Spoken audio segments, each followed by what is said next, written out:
학교 다닐 때 교과서에서 읽었던 그 여러 가지 그 소설 가운데에 개인적으로 가장 인상 깊게 읽었던 소설을 꼽으라면 황순원의 소나기를 좀 꼽겠습니다. 사춘기 때 정말 가슴에 깊게 각인된, 또 지금도 생각해도 가슴 한쪽이 뻥 뚫리는 것 같은 그런 감동이 있는데요. 이 소나기 말고 또 한편 꼽으라면 저는 중학교 때 또 읽었던 그 나다니엘 호손이 쓴 큰바위 얼굴도 좀 꼽고 싶습니다. 이 큰바위 얼굴 이야기 의외로 간단하지요. 어느 마을에 어네스트라고 하는 소년이 살고 있었습니다. 근데 그 마을에는 전설이 내려오는데 그 마을에서 멀리 보이는 산에 사람 얼굴을 닮은 바위가 있어요. 그래서 큰 바위입니다. 그 큰 바위의 얼굴을 닮은 위인이 나타나서 마을 사람들을 잘 살게 해줄 것이라고 하는 전설이 있는 겁니다. 어네스트는 어려서부터 그 위인이 나타나기를 기다립니다. 그리고 일평생 사람들이 말하는 4명의 위인을 만나게 돼요. 첫째는 돈 많은 부자 상인이었습니다. 둘째는 전쟁에 나가서 큰 공을 세운 장군이었습니다. 세 번째는 대통령이 되고 싶은 정치인이었습니다. 네 번째는 자기 신분을 숨기고 어네스트를 찾아왔던 시인이었더랍니다. 그렇지만 그때마다 어네스트는 그들에게 실망할 수밖에 없었더랍니다. 그가 기대했던, 그가 기다렸던 큰바위의 얼굴을 닮은 사람이 아니었거든요. 여전히 큰바위의 얼굴을 닮은 사람이 나타날 것이라는 기대를 가지고 성실하게 목수일을 하면서 그 마을을 지켰는데 어느 날 마을 사람들이 보니까 어네스트의 얼굴에서 큰바위의 얼굴이 보이더라는 겁니다.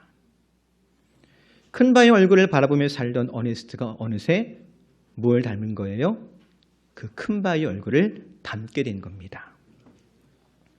오늘 저와 여러분이 읽은 성경, 큰바위의 얼굴 같은 인물들, 우리가 꼭 닮고 싶은 인물들이 많이 소개되고 있지요. 그래서 히브리서 11장에 보면 그들을 가리켜서 믿음의 선진들이다, 혹은 믿음의 조상이라고 소개해주고 있는 걸 볼 수가 있습니다. 다윗 역시도 마찬가지입니다. 다윗에게 가장 큰 어떤 성경적인 칭찬이 있다면 그것이 무엇일까? 사도행전 13장 22절에 보니까 다윗을 소개하면서 뭐라고 소개하느냐? 내 마음이 합한, 즉 하나님 마음에 합한 사람이라고 칭찬하고 있는 걸 볼 수가 있습니다. 마치 큰바위 얼굴을 보고 닮는 것처럼 오늘 저와 여러분도 다윗을 보고 배우면서 하나님 마음에 합한 사람 될 수 있기를 바랍니다. 먼저 오늘 함께 읽은 본문 20장 1절에 보니까 이렇게 시작하지요. 다윗이 라마 나요디에서 도망하여 요나단에게 이르되 내가 무엇을 하였으며 내 죄악이 무엇이며 네 아버지 앞에서 내 죄가 무엇이기에 그가 내 생명을 찾느냐. 평소에도 사울왕은 다윗에게 감정이 좋지 않았더랍니다. 그러다가 다시 한번 다윗을 죽이겠다고 다윗에게 창을 던졌습니다. 근데 그때가 다윗이 블레셋과의 전쟁에서 크게 승리하고 돌아왔을 때입니다. 그러니까 다윗의 승리에 대한 어떤 질투심도 있었을 것이고요. 또 다윗의 승리를 칭송하는 그 백성들의 칭송에 화도 났을 것 같아요. 그래서 다윗에게 창을 던집니다. 근데 창 던진 것만으로는 화가 풀리지 않아서 이번엔 사울이 다윗의 집에 자객을 보내는 거예요. 아침에 문 열고 나오면 죽여버려라. 다행히도 사울의 딸이면서 다윗의 아내였던 미갈의 도움을 받아 창문을 넘어 도망친 다윗은 라마 나요스에 있는 사무엘에게로 피합니다. 하지만 그곳에도 다윗을 추격해온 사울 때문에 다윗은 또다시 몸을 피해야만 했는데 그래서 라마 나요스에서 도망하여서 요나단을 찾아온 겁니다. 그리고 요나단에게 지금 자신의 무고함을 하소연하고 있는 거예요. 근데 흥미로운 것은요, 다윗이 사울을 피해서 멀리 도망하는 것 대신에 오히려 다시 사울왕과 가장 가까운 요나단을 찾아왔다라고 하는 것입니다. 마치 어떤 말을 생각나게 하느냐면 등잔 밑이 어둡다, 이런 말을 생각나게 해요. 설마 아니 다윗이 다시 돌아오겠어? 설마 아니 다윗이 다시 사울 가까이로 돌아오겠어? 그 누구도 생각하지 못한 일을 다윗이 한 겁니다. 그렇지만 또 한편 생각해 보면 가장 절박한 순간에 다윗이 믿고 의지할 사람이 없을 때 여전히 다윗 편에 서 있는 한 사람이 있었으니 그가 누구더라고요? 요나단이었습니다. 그렇게 요나단은 변함없이 다윗을 사랑하였고 다윗이 믿고 의지할 만한 신실한 사람이었더랍니다. 그 요나단이 다윗의 답답함을 들어줍니다. 또 다윗을 위로합니다. 그러면서 하는 말이 우리가 읽지 않았지만 12절 말씀 보니까 이렇게 기록해요. 요나단이 다윗에게 이르되 이스라엘의 하나님 여호와께서 증언하시거니와 내가 내일이나 모레 이맘때에 내 아버지를 살펴서 너 다윗에게 대한 의향에 선하면 내가 사람을 보내어 내게 알리지 않겠느냐. 즉 요나단이 아버지 사울 왕에게 들은 모든 것을 지금 누구에게 알려주겠다고요? 다윗에게 알려주겠다라고 말하는 거예요. 오늘을 살아가는 저와 여러분에게도 요나단 같은 친구가 있다면 누구를 제일 먼저 꼽을 수 있을까요? 뭐니 해도 우리 주 예수 그리스도를 꼽지 않겠습니까? 우리 주님께서 우리를 사랑하시고 어떤 환경 조건 속에서도 변함없이 신실하심으로 내 편 되어주심을 믿습니다. 요한복음 15장 15절 보니까 이렇게 말씀하세요. 이제부터는 너희를 종이라 하지 아니하리니 종은 주인이 하는 것을 알지 못함이라 너희를 친구라 하였노니 내가 내 아버지께 들은 것을 다 너희에게 알게 하였음이라. 요나단도 다윗을 위하여서 아버지에게 들은 모든 것을 알려주겠다라고 하였는데 우리 주님께서도 아버지께 들은 모든 것을 다 너희에게 즉 우리에게 알게 하였다라고 하십니다. 그렇게 주님은 우리의 친구가 되어주십니다. 그리고 우리 주님을 친구 삼는 사람이 복이 있습니다. 사랑하는 성도 여러분, 우리 주님께서 세상에서 가장 좋은 친구가 되시며 위로자가 되심을 믿습니까? 네, 믿기 때문에 가장 좋은 친구가 되시는 주님의 사랑과 위로와 격려 속에서 매일 주님과 동행하는 저와 여러분 되기를 축복합니다. 그래서 여러분께 묻습니다. 여러분 어떻게 주님과 동행하고 있습니까? 여러분 주님과 동행한다라고 하는 것이 구체적으로 무엇일까요? 오늘 저와 여러분이 읽은 본문을 통해서 다윗을 통해서 주님과 동행하는 삶을 배우고자 한다면 과연 그것이 무엇일까요? 생각해 보는데 제일 먼저 다윗이 사울을 피해 라마나요스로 피한 것을 꼽을 수 있을 것 같아요. 위기 가운데에 하나님의 사람을 찾았더랍니다. 또 위기 가운데 다윗은 하나님의 뜻을 구하였더랍니다. 전형적인 신실한 믿음의 사람의 모습이지요. 오늘 우리도 인생 중에 위기를 만났을 때마다 바로 그때가 주님을 더 가까이 할 때임을 알고 내 인생을 주님께 의탁함으로 말미암아 주와 동행하는 저와 여러분 될 수 있기를 바랍니다. 그런데 안타까운 것은요. 이 라마나요드에서 다윗이 얻은 평안이 금세 또 위협을 받았다라고 하는 것입니다. 사울이 라마나요드까지 손을 뻗쳐가지고 다윗을 위협합니다. 다윗이 마냥 그곳에서 평안했더라면 라마나요스를 떠나가지고 요나단을 찾아오지도 않았겠지요. 물론 오해하지는 말기 바랍니다. 주님께 피하였더니 주님의 손이 짧아서 다윗을 보호하지 못한 것은 아닙니다. 오히려 주님께서 다윗 생명을 보호해 주셨습니다. 지켜주셨어요. 하지만 마치 다윗에게 숙제처럼 남겨주신 것이 있었어요. 다윗에게 숙제처럼 남겨둔 게 있습니다. 그게 무엇일까? 바로 관계라고 하는 숙제였습니다. 어떤 숙제요? 관계라는 숙제입니다. 그리고 이런 다윗의 모습은요, 현대를 살아가는 우리의 모습과 과히 다르지 않습니다. 왜냐하면 오늘을 살아가는 우리를 가장 피곤하게 만들고 때로는 실망하며 낙심하게 만드는 것이 바로 관계의 문제이기 때문에 그렇습니다. 그래서 여러분 다시 한번 묻고 싶어요. 어떻게 우리는 지뢰밭 같은 오해와 갈등 속에서 주님과 동행할 수 있을까요? 어떻게 하면 우리는 이 수많은 관계 속에서 상처받지 않으며 영적으로 건강한 삶을 살아갈 수가 있을까요? 우리가 다윗을 통해서 그것을 한번 생각해 보고 싶습니다. 성경을 읽어보면 이 사울과 다윗의 관계는요, 일종의 반복되는 패턴이 있습니다. 1번, 다윗이 공을 세웁니다. 2번, 사울이 시기와 질투 가운데서 다윗을 죽이고 싶어 합니다. 3번, 그러면 다윗은 피하여 도망을 칩니다. 4번, 사울의 화가 누그러지면 살그머니 다윗은 다시 돌아와서 사울 곁을 지킵니다. 그리고는 악령이 된 사울을 위하여서 악기를 연주하기도 하고 때론 사울의 명을 좇아서 자기 생명을 돌보지 아니하고 다시 전쟁터로 나가는 겁니다. 그런데 이런 반복되는 패턴 속에서 다윗은 사울을 대적하거나 자신을 죽이려고 하는 사울에게 보복하지 않습니다. 심지어 다윗은 단 한 번도 자기를 해하려고 하는 사울을 미워했다는 말도 없습니다. 오히려 오늘 본문이 소개하고 있는 것처럼 다윗은 요나단을 찾아와서 자기의 무고함을 호소하면서 도움을 청하는데 왜 도움을 청하느냐? 어떻게든 요나단의 도움을 받아 어그러진 사울과의 관계를 회복하고 싶은 거예요. 여러분, 이런 다윗의 태도가 읽혀집니까? 그리고 이해가 됩니까?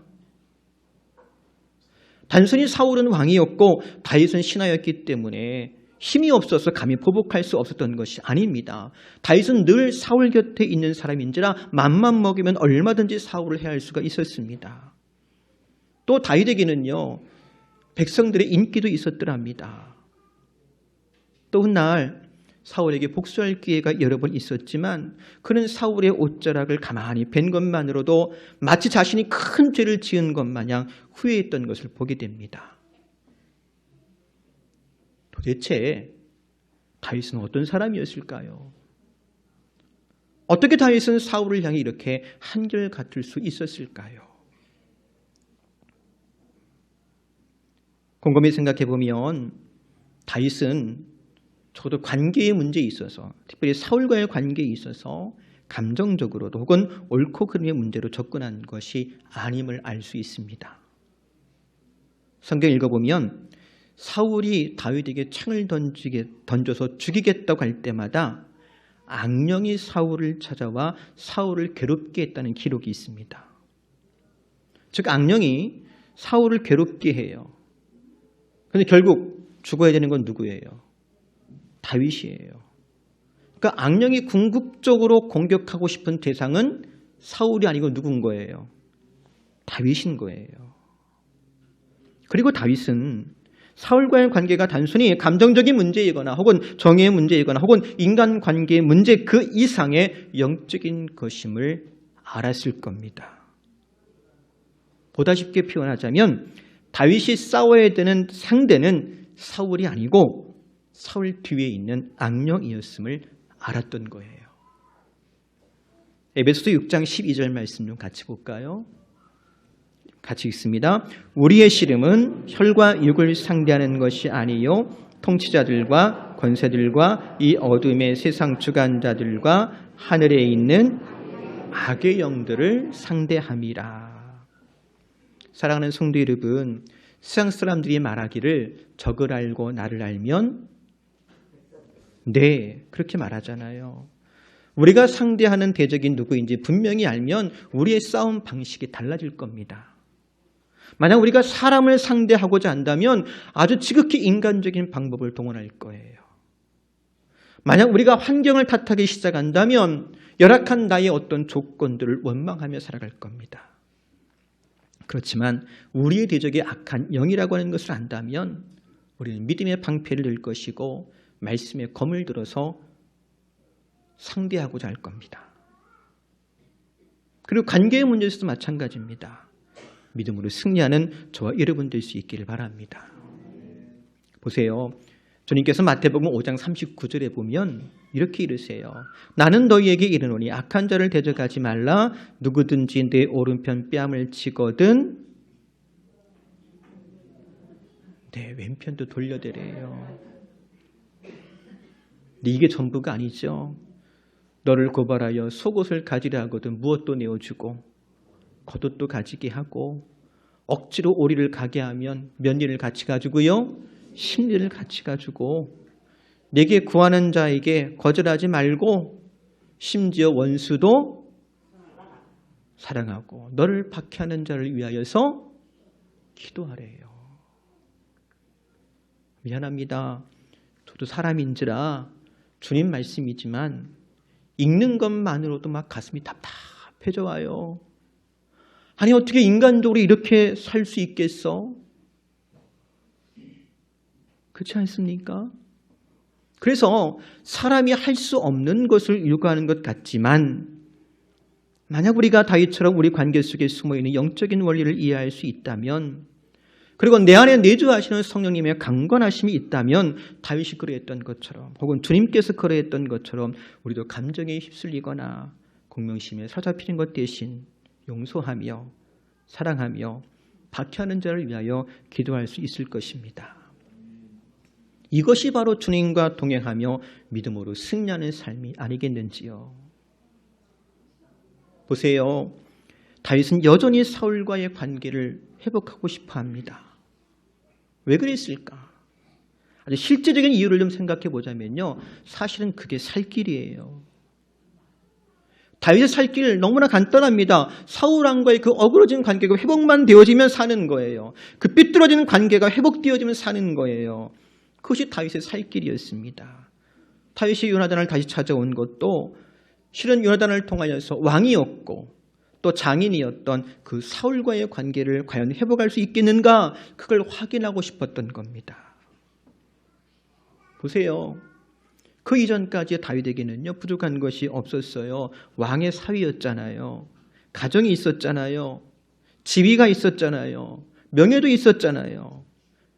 근데 그만 다윗이 원하는 것은 아닌데 다윗이 원인을 제공한 것 같지 않은데 사울 왕과의 관계가 어그러지기 시작하면서 다윗의 주변 모든 것도 어그러지기 시작합니다. 그러면서 세상에서 가장 위태로운 사람, 불행한 사람, 그리고 쫓기는 사람이 되었더랍니다. 그리고 오늘을 살아가는 우리도 마찬가지지요.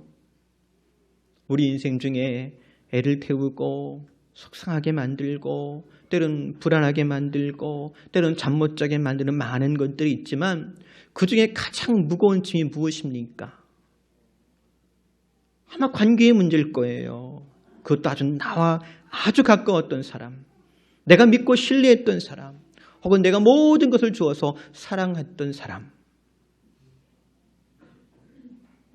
맞아요. 관계가 형통해야 합니다. 사랑하는 성도 여러분, 이웃과의 관계 속에서 맺힌 것이 없는 사람 될 수 있기를 바랍니다. 신약의 표현을 좀 빌리자면 걸려 넘어지지 않기를 바랍니다. 또 이웃을 실족하게 만들지도 말기 바랍니다. 참 묘한 것은요. 이웃과의 관계가 어그러지면 이상하게 주님과의 관계도 삐뚤어지기 시작해요. 이웃과 멀어지는 것만큼 주님과의 관계도 멀어지는 것 같은 것이 바로 영적인 원리입니다. 그래서 모든 관계에 있어서 우리가 막힘이 없어야 됩니다. 혹이라도 서운한 관계가 있다면 회복하는 지혜로운 사람 되기를 바랍니다. 그리스도 예수 안에서 용서하지 못하고 품어주지 못할 관계가 있더라 없더라. 인간적인 거 말고 그리스도 예수 안에서 있더라 없더라. 없어요. 주의 도우심을 구하기 바랍니다. 그리고 우리의 모든 관계가 주님과 형통한 것 같이 이웃과 형통할 수 있기를 바랍니다. 그러면 우리 안에 하나님 나라가 이루어질 줄로 믿습니다. 이제 말씀 정리합니다. 여러분 한번 생각해 보세요. 만약 사울이 없었더라면 우리가 아는 하나님 마음에 합한 사람 다윗이 있을 수 있었을까요? 비록 다윗이 사울에게 배신당하고 때론 실망했고 때론 위험했고 때론 죽을 위기를 넘겨야만 했지만 사울 때문에 우리가 닮고 싶은 하나님의 사람 다윗이 있을 수가 있었습니다. 그래서 사울은 다윗에게 있어 고난의 이유가 아니라 실은 연단의 이유였던 것입니다. 오늘 우리 삶 속에 실망하거나 아픈 관계가 있습니까? 혹 아직도 해결하지 못한 관계나 혹은 사랑으로 품어주지 못하고 용서하지 못한 이웃이 있습니까? 어쩌면 그 사람이 그 관계가 나를 하나님 사람 되게 하시려고 혹은 나로 하여금 그리스도 예수를 닮게 하시려고 하나님께서 허락하신 기회가 아닐런지요. 유대사상가 마틴 부버가 너와 나라는 책에서 이런 말을 해요. 사람과 사람의 관계는 사람과 하나님의 관계의 비유적 표현이라고 말할 수 있다. 어느 경우에도 참된 부름은 참된 응답을 얻게 되는 것이다. 여러분, 내 이웃을 사랑하는 주님의 부름에 참으로 응답할 줄 아는 저와 여러분 되기를 주의 이름으로 권면해 드립니다. 기도하겠습니다. 하나님 고맙습니다. 크신 은혜와 사랑 가운데 우리를 구원하시고 하나님의 사람 되게 하시니 고맙습니다. 날마다 믿음으로 주와 동행하기를 원합니다. 특별히 주님과 형통한 것처럼 모든 관계 속에 형통하기를 원하오니 주님 닮은 믿음의 삶 되게 하여 주옵소서. 예수님의 이름으로 기도합니다.